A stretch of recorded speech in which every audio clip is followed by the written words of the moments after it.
Tac, pour moi, c'est bon. C'est bon? C'est bon. Parfait. Bonjour à toutes et à tous. Comme d'habitude, sur ce format, les confitoriens de l'Antiquité font de la sociologie. J'adresse un bonjour particulier aux étudiants de licence d'histoire deuxième année de l'Université Bordeaux-Montaigne, auxquels ces vidéos sont prioritairement destinées. Alors, je suis Jean-Baptiste, enseignant à l'Université Bordeaux-Montaigne et en lycée, et je laisse mon interlocuteur Christophe se présenter. Bonjour, donc moi je suis Christophe, je suis maître de conférence en histoire grecque à l'Université Bordeaux-Montaigne. Et voilà, depuis plusieurs années, je m'intéresse et j'enseigne aussi un peu la sociologie et l'épistémologie des sciences sociales.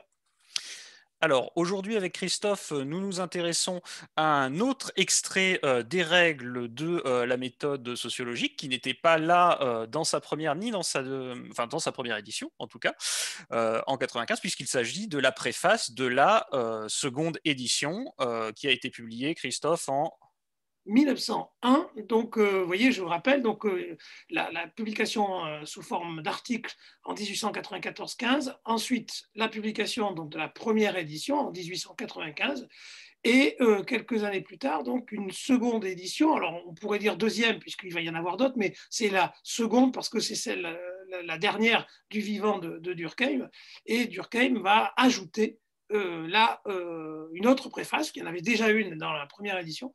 Il va ajouter une autre préface que nous allons lire et qui vont lui permettre de revenir sur un certain nombre de points qui ont été discutés entre 1895, date de la première édition, et 1901, date de la seconde.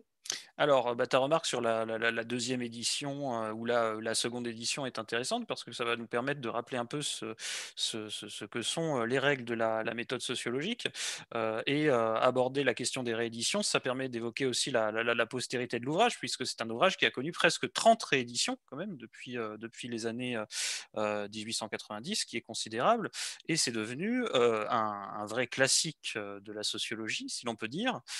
Et c'est aussi pour ça que nous l'abordons dans le contexte de ce cours. Et si c'est devenu un classique, c'est parce qu'il pose en réalité les règles, va-t-on dire, la méthode de ce que l'on va appeler ensuite la sociologie durkheimienne. Alors, quand tu dis ça, JB, je suis d'accord avec toi, Ah, mais c'est notre optimisme ou notre durkheimisme qui nous fait dire ça, ou qui fait que nous partageons cette même manière de lire ce texte. Mais nous savons toutes et tous très bien que le statut de classique rend souvent les livres illisibles. Là, on a l'impression qu'on sait déjà ce qu'il y a à l'intérieur, puisqu'on en a entendu parler en cours ou ailleurs, et surtout, on a du mal avec ces ouvrages car le statut de classique semble aussi indiquer qu'ils sont un peu dépassés et que nous aurions au fond une sorte de geste antiquaire en revenant sur des vieux grimoires ou des vieux ouvrages qui donc nous parleraient de la sociologie d'antan en quelque sorte, comme le temps des précurseurs. Je crois que c'est important de dire tout de suite que pour nous, il s'agit certes de plonger dans les racines historiques de la sociologie, mais il s'agit aussi de comprendre ce qu'est la sociologie à travers ces textes de Durkheim. Donc voilà, c'est un classique, mais pour nous, le lire ne veut pas dire que nous faisons l'histoire de la sociologie. Nous pensons qu'en lisant ces textes de Durkheim, il est possible de comprendre ce qu'implique encore aujourd'hui le geste sociologique. donc maintenant, abordons le texte lui-même. Alors si Durkheim écrit ce texte, c'est d'abord pour répondre aux vives controverses et parfois aux polémiques qu'il a pu susciter en publiant les règles de la méthode sociologique en 1894-1895. Alors, les critiques qui sont adressées à Durkheim, elles sont multiples et elles viennent de tous bords, mais peut-être, alors tu me diras Christophe si j'ai raison ou non, de ces philosophes qui sont notamment réunis au sein de la revue de métaphysique et de morale. C'est ça, c'est une revue qui se crée à peu près au moment où sortent les règles de la méthode sociologique et pendant plusieurs années, les thèses défendues dans les règles de la méthode sociologique de Durkheim vont être discutées de manière assez vive par des philosophes donc, qui publient dans cette nouvelle revue. Et alors, le principal point d'achoppement entre sociologues et philosophes qui ont d'ailleurs, il faut le signaler quand même, un parcours qui est assez similaire. Ils partagent des références intellectuelles, ils ont des parcours scolaires qui sont finalement assez identiques, puisque ils sont un peu tous, à l'image de Durkheim, normaliens. Mais s'ils s'opposent, s'ils discutent, c'est on va dire un classique des discussions concernant la sociologie autour de la place de l'individu. C'est ça, c'est la place de l'individu et de ce fait, l'idée à laquelle qui fait problème plutôt pour les philosophes, qui est d'accepter l'existence de faits sociaux comme des choses, c'est-à-dire comme étant extérieures aux individus. On va y revenir puisque c'est l'un des principaux sujets abordés par Durkheim dans cette seconde préface, mais parce que c'est la question centrale il s'agit d'accepter l'idée de la sociologie, c'est-à-dire l'idée d'une science qui étudie en réalité autre chose que les individus ou les actions individuelles. Et c'est vraiment le cœur du sujet qui met en cause un certain nombre d'approches philosophiques de l'être humain, raison pour laquelle, d'approches fondamentales, de l'anthropologie, au sens philosophique du terme, raison pour laquelle les philosophes vont réagir si vivement. Enfin, c'est pour répondre à cette remarque principalement que Durkheim rédige cette seconde préface. C'est un sujet qu'il aborde dès le début et jusqu'à la fin de son papier, puisque dans le dernier paragraphe de cette préface, il écrit on verra par la suite de ce travail qu'il reste encore de nombreuses survivances du postulat anthropocentrique qui, ici comme ailleurs, barre la route à la science. Et il commence, donc première page de cette préface, il commence de la sorte. Alors que nous avions déclaré à maintes reprises que la conscience, tant individuelle que sociale, n'était pour nous rien de substantiel, mais seulement un ensemble plus ou moins systématisé de phénomènes sui generis, on nous taxa de réalisme et d'ontologisme. Alors il faudrait peut-être en dire quelques mots, donc de ces mots justement, réalisme et ontologisme. Pourquoi est-ce qu'il est taxé de la sorte finalement, Durkheim? Alors, le problème du réalisme, c'est parce que, au fond, il postule ou il essaye de démontrer l'existence de faits sociaux, l'existence, c'est-à-dire la réalité de faits sociaux.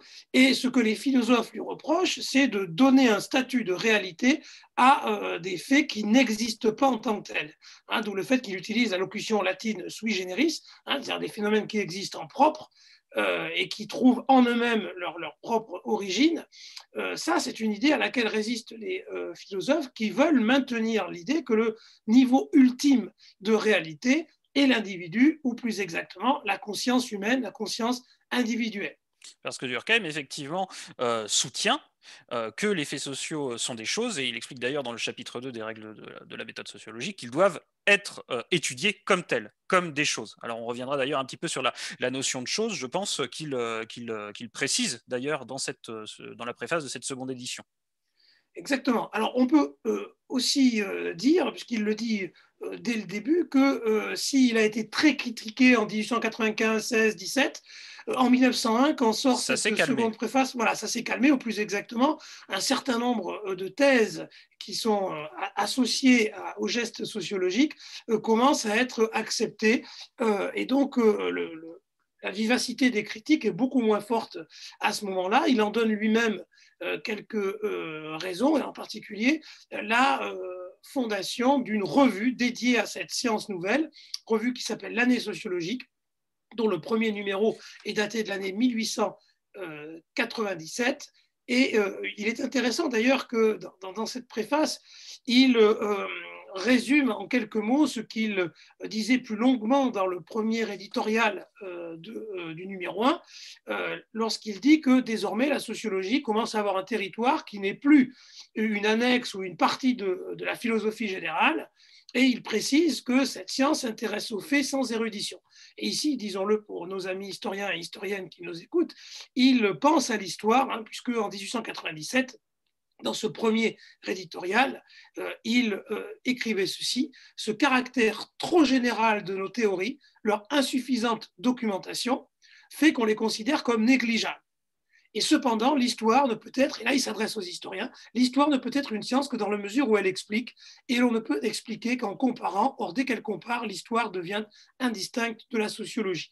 Alors donc, évoquant cette question donc, des faits sans érudition et non plus philosophie générale, il essaye de dessiner le territoire propre de la sociologie, en particulier par rapport à l'histoire, qui fait que, au fond, la différence entre l'histoire et la sociologie, c'est que l'histoire prétend faire la science du particulier, alors que la sociologie s'intéresse aux mêmes matériaux, les faits sociaux, mais postule qu'il existe des lois, et ces lois permettent de comparer, bien sûr, les faits sociaux indépendamment, a priori, du monde social dans lequel ces faits se produisent.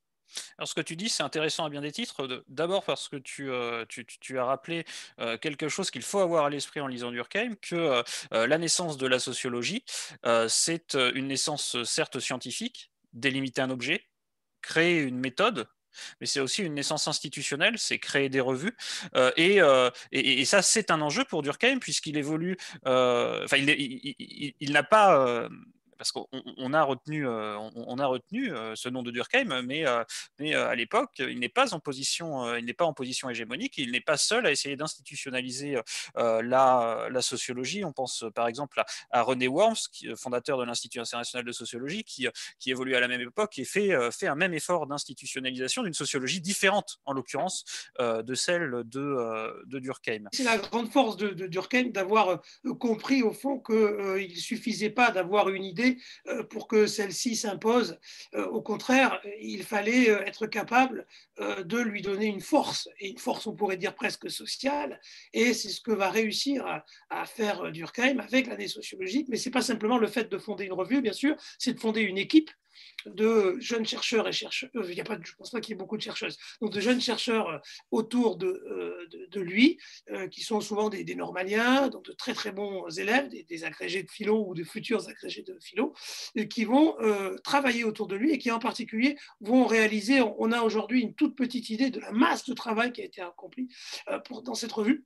Donc en particulier dans l'activité de recension, de compte-rendu, où par cette activité de lecture critique des ouvrages des autres, les Durkheimiens, les premiers Durkheimiens vont réussir à occuper une position très très forte, puisqu'ils vont devenir légitimes à commenter les travaux des autres et donc de ce fait à rendre leur science légitime.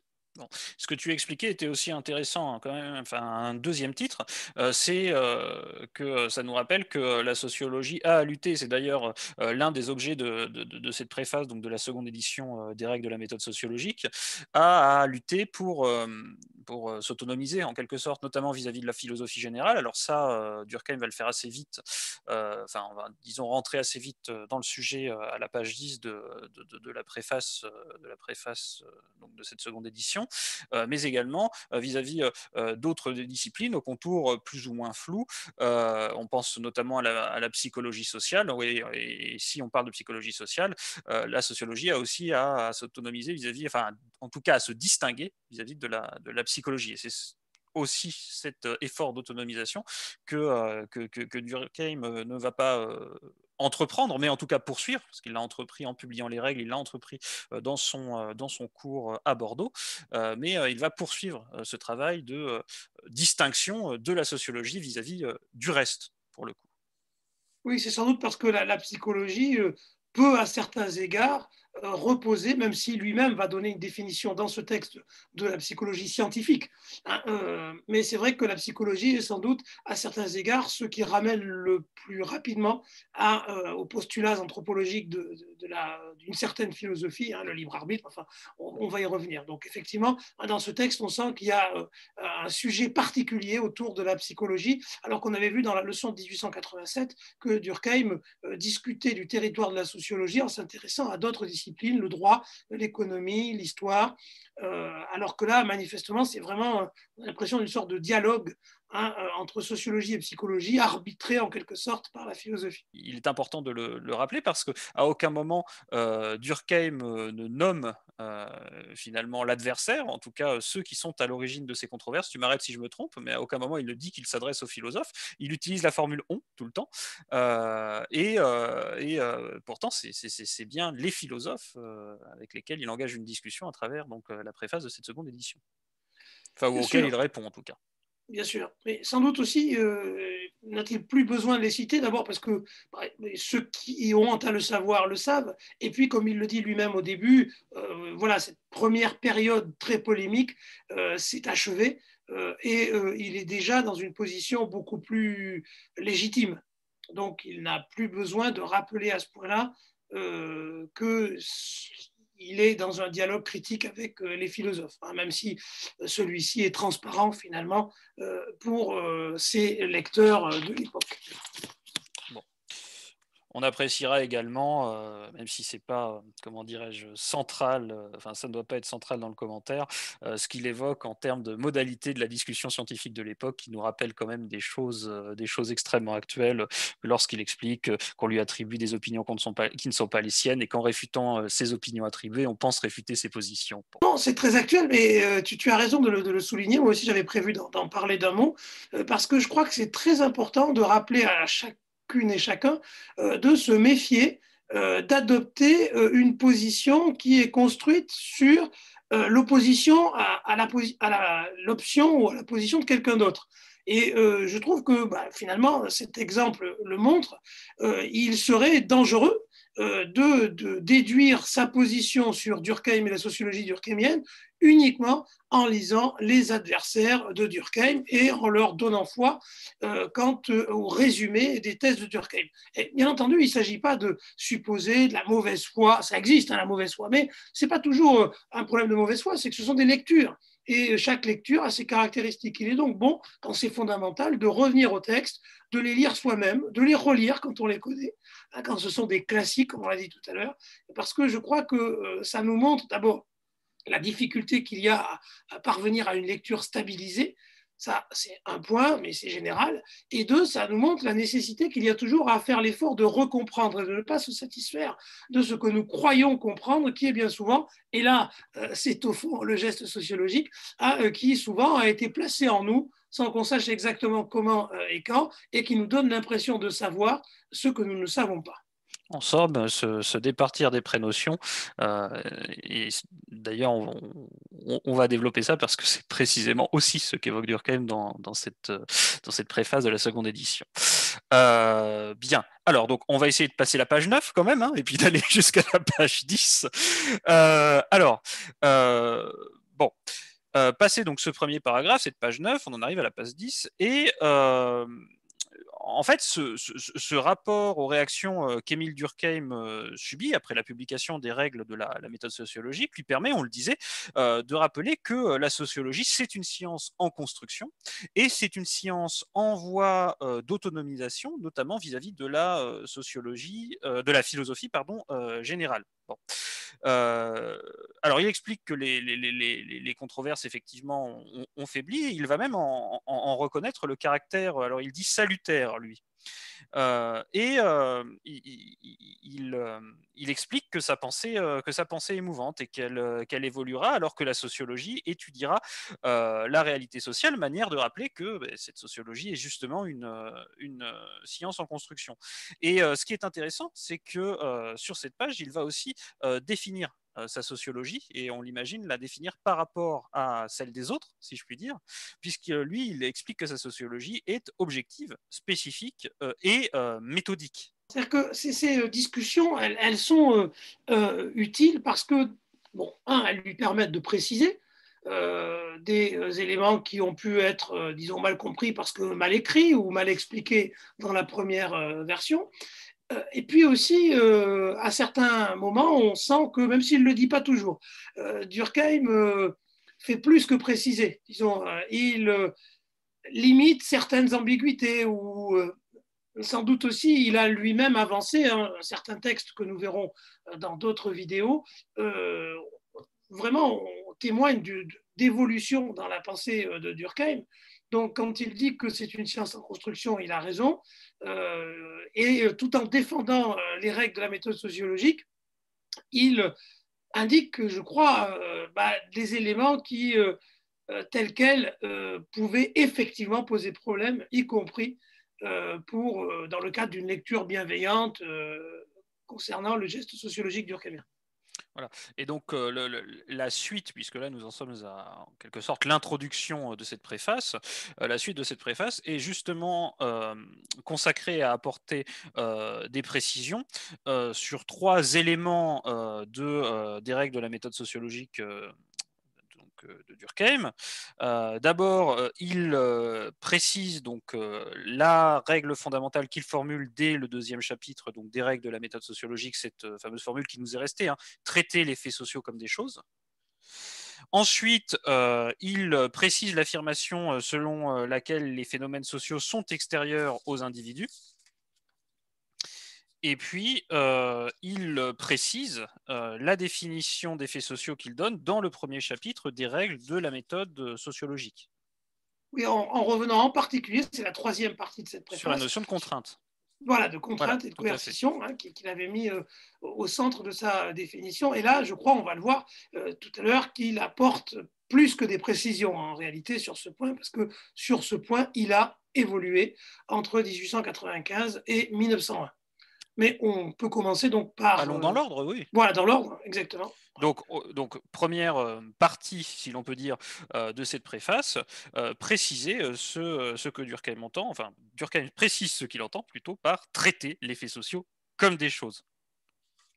Voilà, et il va déplier ce que ça implique, hein.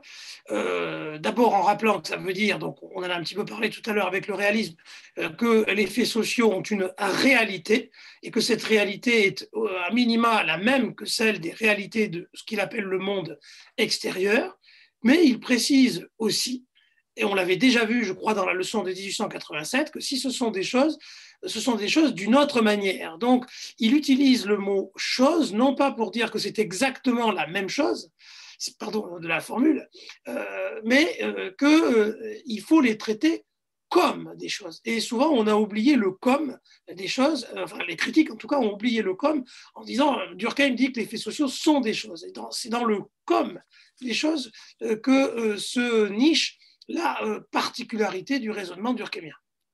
Tout à fait. Puisque les définir comme des choses, ça implique une certaine attitude vis-à-vis d'eux, alors qu'il évoque donc page 11.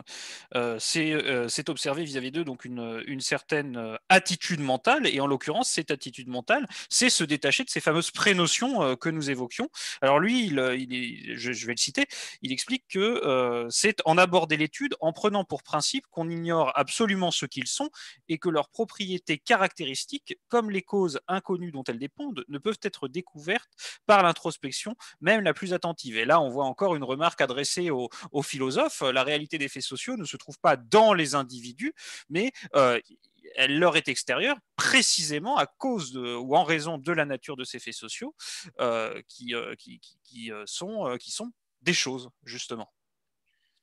Oui, l'ignorance, en réalité, elle est la cause de ce qu'implique le geste premier de traiter les faits sociaux comme des choses, c'est-à-dire, comme il l'écrit lui-même, on étudie du dehors, c'est-à-dire comme des choses. Autrement dit, je ne réduis l'étude des faits sociaux à l'introspection que si je pense que je peux les connaître, donc pas d'ignorance, a priori, et surtout qu'ils ne me sont pas extérieurs, c'est-à-dire que je réalise moi-même les faits sociaux, et donc je n'ai pas besoin d'autre chose que de moi-même pour comprendre les faits sociaux. Et autrement dit, la compréhension des faits sociaux se réduit à la compréhension de moi et de ma conscience. Et c'est ce qu'évite, selon Durkheim, le fait de traiter les faits sociaux comme des choses. En somme, le connais-toi toi-même ne suffit pas à comprendre les faits sociaux. C'est ce que dit Durkheim. Il le dit et il l'affirme, et c'est ce qui légitime l'existence d'une science. Et alors, il donne aussi quelques raisons de tout à ce qui pourrait apparaître comme un postulat, à savoir que les faits sociaux sont irréductibles à nous-mêmes, à l'œuvre que nous accomplissons, d'abord, et ça touchera les historiens et les historiennes, parce qu'ils nous précèdent.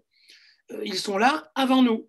Et le fait qu'ils nous précèdent montre bien qu'ils ne dépendent pas de nous. Ils sont là avant nous. Nous les trouvons quand nous arrivons dans le monde.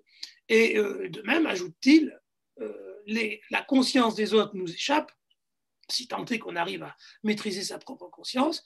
Et donc, de ce fait, je ne pourrais pas non plus considérer que l'étude des faits sociaux se réduirait à l'étude de l'ensemble des consciences humaines.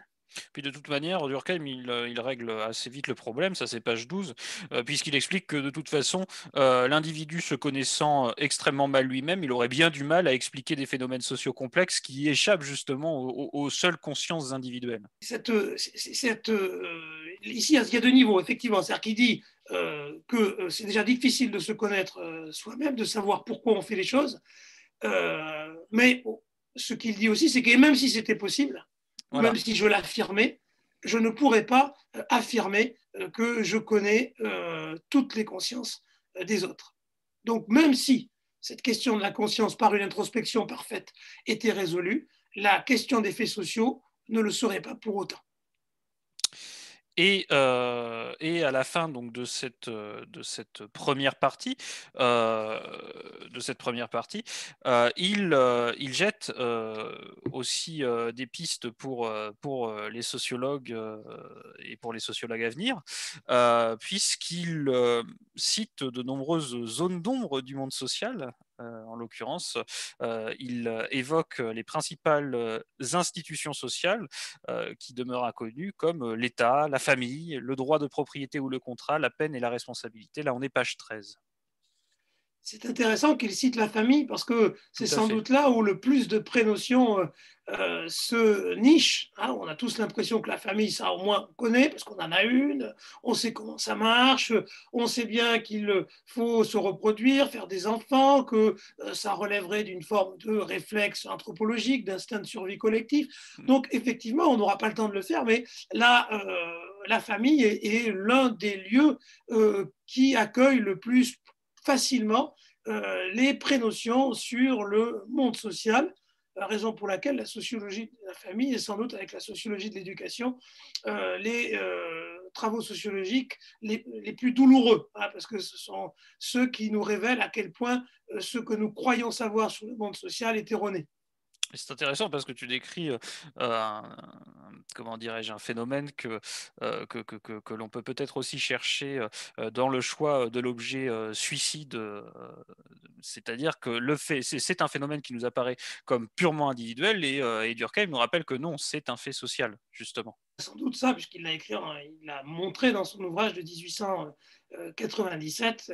Donc là encore, hein, ça montre qu'en 1901, Durkheim a déjà avancé, y compris pour lui-même, puisque désormais, avec le suicide, il a la démonstration, en tout cas à ses yeux, la démonstration empirique que le suicide est un fait social et que l'appréhension individuelle de cet acte n'en rend pas compte comme fait social. Et donc nous en arrivons à la deuxième partie de cette préface de la seconde édition des règles de la méthode sociologique, dans laquelle Émile Durkheim précise l'affirmation selon laquelle les phénomènes sociaux sont extérieurs aux individus. Et il écrit, alors on est à la page 14, donc, parce que la société n'est composée que d'individus, il semble au sens commun que la vie sociale ne puisse avoir d'autres substrats que la conscience individuelle. Et il fait quelque chose d'intéressant, comme il le fait d'ailleurs dans le texte que l'on a étudié, donc le premier chapitre des règles de la méthode sociologique, comme aussi dans son cours à Bordeaux, que l'on a aussi étudié avec Christophe.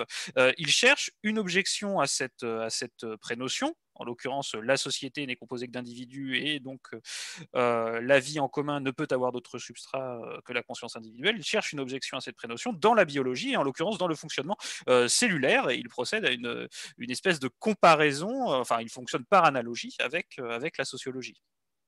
Alors avant de revenir sur cette analogie, je voulais aussi attirer l'attention sur la note qu'il fait lorsqu'il affirme que la société n'est pas composée que d'individus, où il ajoute, outre les individus, en note, il y a les choses qui sont des éléments intégrants à la société, donc par exemple des bâtiments, des routes, et il précise, il est vrai seulement que les individus en sont les seuls éléments actifs. Cette précision est très importante parce qu'elle met en évidence l'une des difficultés qu'il y a à faire de la sociologie, parce que la sociologie pourrait arriver à se nier elle-même, en imaginant un individu qui, nourri de sociologie, finirait par connaître l'ensemble du monde social dans lequel il est plongé. Est-ce que pour autant il serait possible d'en déduire son libre arbitre, il y serait parvenu par la raison et par la science, puisque connaissant l'ensemble du monde social, il pourrait s'affranchir de toutes ces déterminations. Alors, on ne peut pas dire que dans cette seconde préface, Durkheim apporte une réponse à ce problème, mais il est intéressant qu'il l'ait perçu. Et on verra dans d'autres vidéos qu'il a été jusqu'au bout. Ce problème a été traité par lui, puisque ça pose le problème sociologique de la conscience humaine, des idées qu'on a, des raisonnements qu'on tient. Est-ce que, en dépit ou avec la sociologie, est-ce que je peux échapper ou est-ce que je n'échappe malgré tout pas aux déterminations du monde social dans lequel je suis inscrit? Voilà, je voulais le souligner parce que je trouvais que c'était intéressant, en rappelant ce problème. C'est-à-dire les individus sont actifs. Donc, les connaissances qui sont produites, les idées, y compris la sociologie, a un effet sur les individus qui sont dans la société. Donc, il ne s'agit pas, il va le dire plus loin, de réduire la sociologie à une mécanique sociale. Tout à fait. Mais tu le rappelles très justement. Alors, je rappelle simplement à nos spectateurs, parce qu'on a, il faut quand même qu'on leur dise où on en est dans le texte. Christophe faisait référence à cette note qui se trouve page 14. Voilà. Alors, après cette petite parenthèse, on peut revenir donc à la question cellulaire, enfin toute la biologie que tu as abordée. Tout à fait. Et donc là, on est page 14 et 15. Et le parallèle est très clair, en évoquant les faits sociaux et afin de démontrer que les faits sociaux existent dans la société même et non dans les parties, c'est-à-dire les consciences individuelles qui composent cette société, il explique qu'ils sont extérieurs aux consciences individuelles, considérées comme telles. Alors, il parle des faits sociaux, évidemment. De même que les caractères distinctifs de la vie sont extérieurs aux substances minérales qui composent l'être vivant.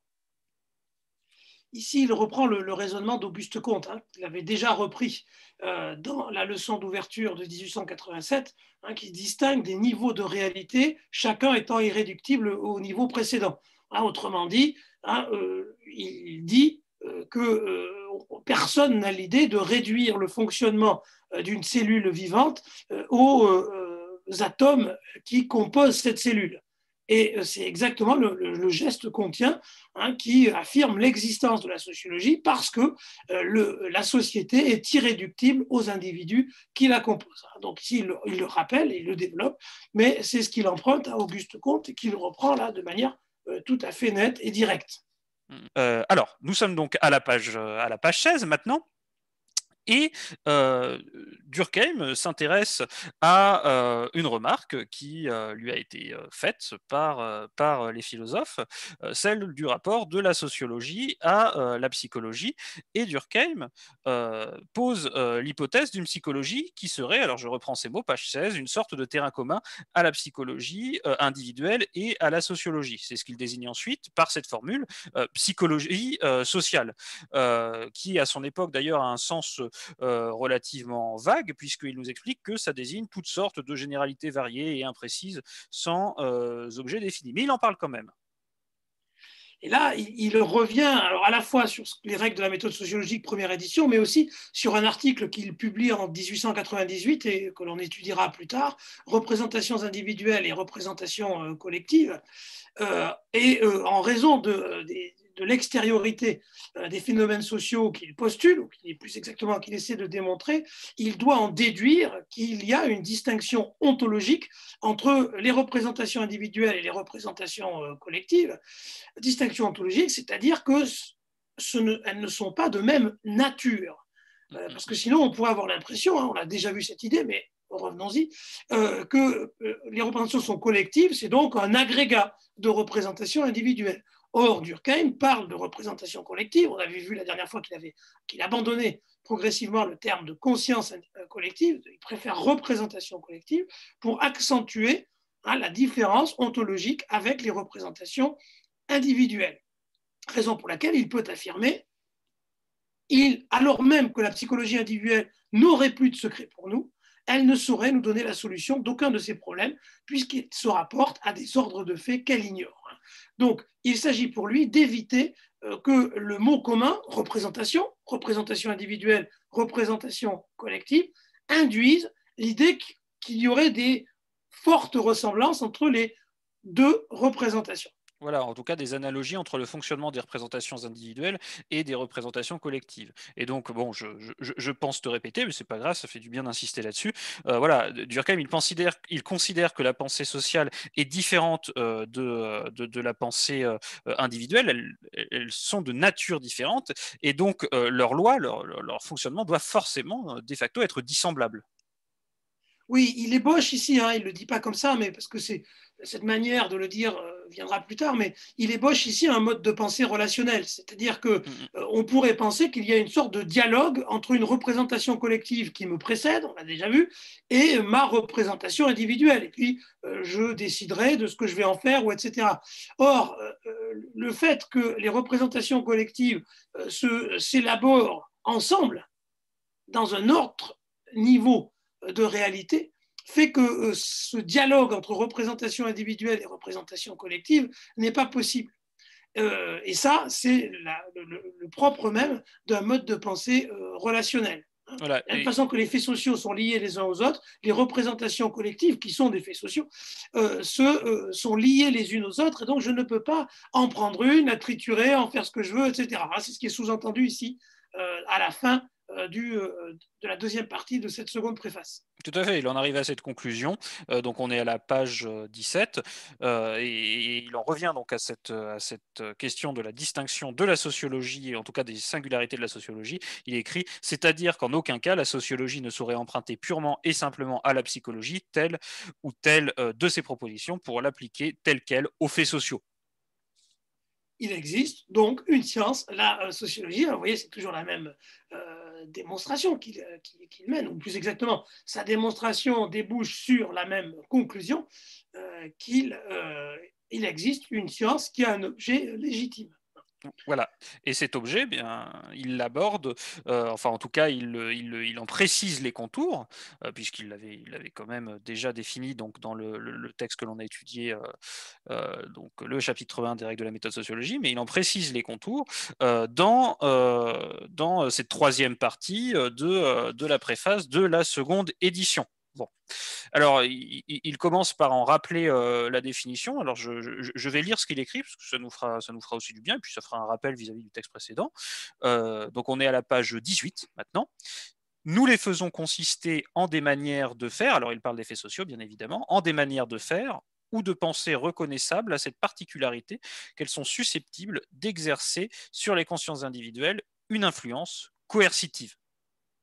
Et il explique que certains commentateurs y voient une sorte de philosophie du fait social, en ce que la contrainte serait une espèce de facteur explicatif du fait social, et un peu comme pour Tarde, l'imitation serait un facteur explicatif du fait social. Et Durkheim, il dit non, la coercition, c'est un moyen d'identifier le fait social.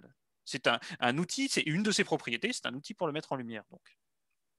C'est très important parce que la contrainte pourrait faire apparaître de nouveau le même type de problème. Si c'est une contrainte, pourquoi je n'y échappe pas? Vous vous rappelez, on en avait déjà discuté la fois dernière, mais c'est le même problème apparaît. Si le fait social se définit par la contrainte, et là on peut dire que malgré tout, dans le chapitre 1, c'est quand même un peu ce que dit Durkheim. Et ici, sans véritablement le dire, il tempère et il modifie. Il dit, alors on va être charitable, disons qu'il se fait mieux comprendre en précisant le statut de la contrainte, mais quand on le lit dans le chapitre 1, on a quand même l'impression qu'il était encore dans cette modalité d'une sorte de dialogue déséquilibré entre le social et l'individuel. Donc là, il précise, et ça lui permet aussi de se distinguer encore plus de Gabriel Tarde, parce que Tarde, qui défend la loi de l'imitation dans son ouvrage de 1894, cette loi de l'imitation, a priori, elle n'entre pas en contradiction avec la contrainte. Je peux être contraint d'imiter. C'est pour cela qu'il cite Tarde, à mon avis, dans ce sujet, c'est-à-dire surtout, il n'y a pas de contrainte, et il va, de mon point de vue, donner un nouveau statut à la contrainte, qui est celui de signe extérieur. C'est la contrainte, c'est parce que l'individu se sent obligé de faire quelque chose que cette contrainte désigne, manifeste l'existence d'un fait social, même si le fait social n'est pas la contrainte. Tout à fait, mais il admet parfaitement que le fait social puisse être caractérisé de différentes manières parce qu'il a plusieurs propriétés, et des propriétés d'ailleurs différentes de la contrainte. En fait, en tout cas, c'est comme ça que moi je l'ai compris, ce qu'il réfute, c'est que la contrainte serait une sorte de facteur explicatif du fait social. Elle n'a pas ce statut.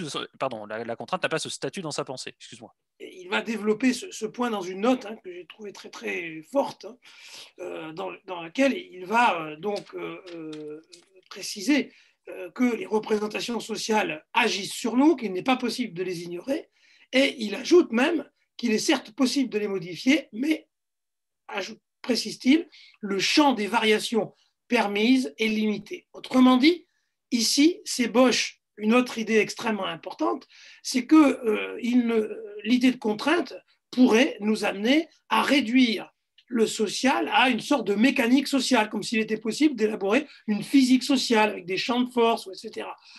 Or, la force du social ne consiste pas dans l'imposition d'un certain nombre de comportements, de croyances, etc.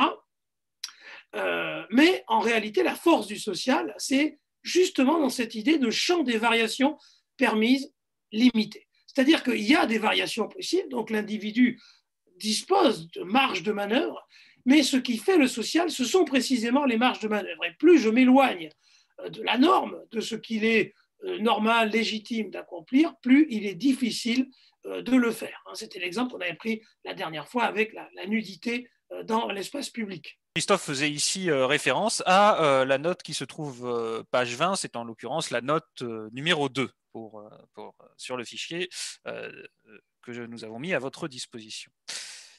Donc, après avoir précisé ce statut de la contrainte et sa valeur, en quelque sorte, puisqu'elle permet de montrer que les faits sociaux sont des choses réelles, pour reprendre la formule de Durkheim, à la page 20 toujours, Durkheim va préciser le sens du mot institution. Alors, ça arrive là dans notre vidéo comme un cheveu sur la soupe, et je voulais quand même qu'on en parle parce que c'est intéressant. Alors, je vais le citer, donc page 20. On peut en effet, sans dénaturer le sens de cette expression, appeler institution toutes les croyances et tous les modes de conduite institués par la collectivité. La sociologie peut alors être définie, la science des institutions, de leur genèse et de leur fonctionnement. C'est pour ça aussi que je voulais qu'on en parle, parce que c'est aussi une manière de définir, là encore, la sociologie. Oui, et ça montre tout l'écart qu'il y a entre le droit et la sociologie, puisqu'on ne s'attendrait pas à une définition pareille dans le domaine académique du droit. Aucun juriste ne définirait une institution de cette manière, comme des croyances, mais il est très très important d'attirer l'attention sur cette définition et sur ce concept qui est fondamental, parce que derrière se cache l'idée de la régularité des comportements. Et cette régularité des comportements, bien entendu, elle s'explique par des représentations collectives et par des croyances.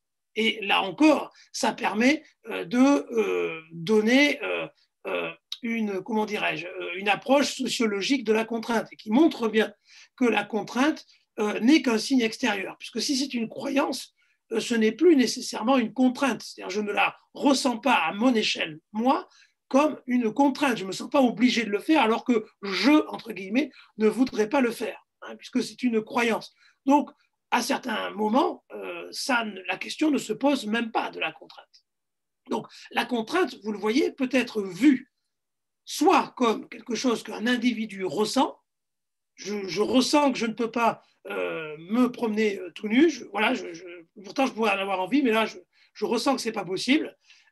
Donc ça, c'est une contrainte vécue consciemment par un individu, mais il y a un autre niveau de contrainte qui va se nicher dans mes propres croyances. Et vous voyez comment Durkheim commence à introduire l'idée que, y compris la conscience individuelle, est la manifestation de représentation collective et pas la manifestation d'un libre arbitre. Tout à fait. Et là, on vous renvoie vers la vidéo qu'on avait fait concernant le premier chapitre, donc qu'est-ce qu'un fait social, de ces règles de la méthode sociologique. Bon. Alors, on en arrive à la fin de cette préface de la seconde édition. Alors, en cherchant tout à l'heure, enfin en relisant cette préface, je voulais trouver un élément de conclusion sympathique, et j'avais, en lisant ou en relisant le dernier paragraphe de cette préface, eu envie d'en citer quelques phrases, et puis plus je lisais ce paragraphe, plus j'avais envie de lire l'intégralité de ce paragraphe, ce que je ne vais pas faire. Je vais juste vous conseiller de lire ce paragraphe. Il commence par cette phrase que je lisais au début de la vidéo, et qui critiquait les survivances du postulat anthropocentrique. Je le trouve absolument génial, ce paragraphe. Alors je vous propose en échange, si je puis dire, une autre citation qui se retrouve un petit peu plus tôt sur la dernière page de cette préface, donc page 21, et qui finalement résume assez bien ce qui est dit. C'est donc finalement sur ce principe, en l'occurrence la réalité objective des faits sociaux, que tout repose et tout y ramène. Et là, j'ai tronqué un petit peu de l'extrait, et je vous lis la dernière phrase. Et nous sommes assurés qu'en lui attribuant une telle prépondérance, nous restons fidèles à la tradition sociologique, car au fond, c'est cette conception que la sociologie tout entière est sortie. Cette fin est, me semble-t-il, très très importante parce qu'elle met en évidence la conséquence de l'approche philosophique, et donc de l'approche critique philosophique de la sociologie, c'est de fabriquer un débat extrêmement réducteur entre d'un côté le libre arbitre et de l'autre le serf arbitre. C'est-à-dire soit je fais tout ce que je veux, soit je fais rien de ce que je veux. C'est-à-dire la volonté humaine n'existe plus. Et en refusant cette alternative, c'est-à-dire en disant que ça ne sert à rien de penser en ces termes, parce que de la même façon qu'il n'y a pas de libre arbitre, il n'y a pas de serf arbitre non plus, ce n'est pas comme ça qu'il faut aborder le sujet, Durkheim tire la conséquence de l'idée que les représentations collectives ne sont pas de même nature que les représentations individuelles. Ce n'est que si je prête aux représentations collectives la même nature que les représentations individuelles qu'alors je peux envisager l'existence d'un débat entre libre arbitre et serf arbitre. Donc vous voyez, ce qu'on doit tirer de cette seconde préface, c'est pas que la sociologie, même si c'est vrai aussi, dit qu'il n'y a pas de libre arbitre. La sociologie dit et affirme, la sociologie durkheimienne, qu'il n'y a pas plus de libre arbitre qu'il n'y a de serf arbitre. Et c'est précisément quand je veux raisonner en termes de libre arbitre que je réintroduis la question du serf arbitre. Il n'y a ni l'un ni l'autre, et nous devons donc réinventer, sortir donc de nos prénotions, qui sont parfois, vous le voyez, nichées dans la philosophie. Donc les prénotions, ce n'est pas simplement le petit savoir populaire de ceux et celles qui n'ont pas fait d'études, etc. Il y a aussi des prénotions dans le monde académique. Durkheim ici le montre, mais c'est aussi un des grands acquis de son collègue Max Weber en Allemagne, qui lui aussi fera remarquer cette même chose. La sociologie détruit les préjugés, y compris des sociologues, des philosophes, des savants. Donc personne n'échappe aux préjugés. Donc Durkheim ici, il montre que c'est justement autrement qu'il faut penser ces choses, et que la sociologie redessine un territoire où les questions philosophiques vont pouvoir être abordées d'une autre manière. Et en particulier, ici on vient de le voir, la question de la liberté. Voilà, et si la philosophie a la morale pour fin, ce que propose de faire Durkheim, c'est une science de la morale, justement. Et on le verra avec le texte La détermination du fait moral, que l'on étudiera un petit peu plus tard. Voilà, je crois qu'on a terminé. Eh bien, écoutez, merci à toutes et tous de nous avoir regardés et écoutés. Et nous vous donnons donc rendez-vous pour une prochaine vidéo de cette série que l'on a rebaptisée pour l'occasion. Vous l'aurez noté en début de vidéo. Les historiens de l'Antiquité font de la sociologie. Voilà. Voilà, merci. Et je remercie, donc si le son est meilleur, vous remerciez Jean-Baptiste, puisque c'est lui qui m'a offert ce merveilleux casque. Merci.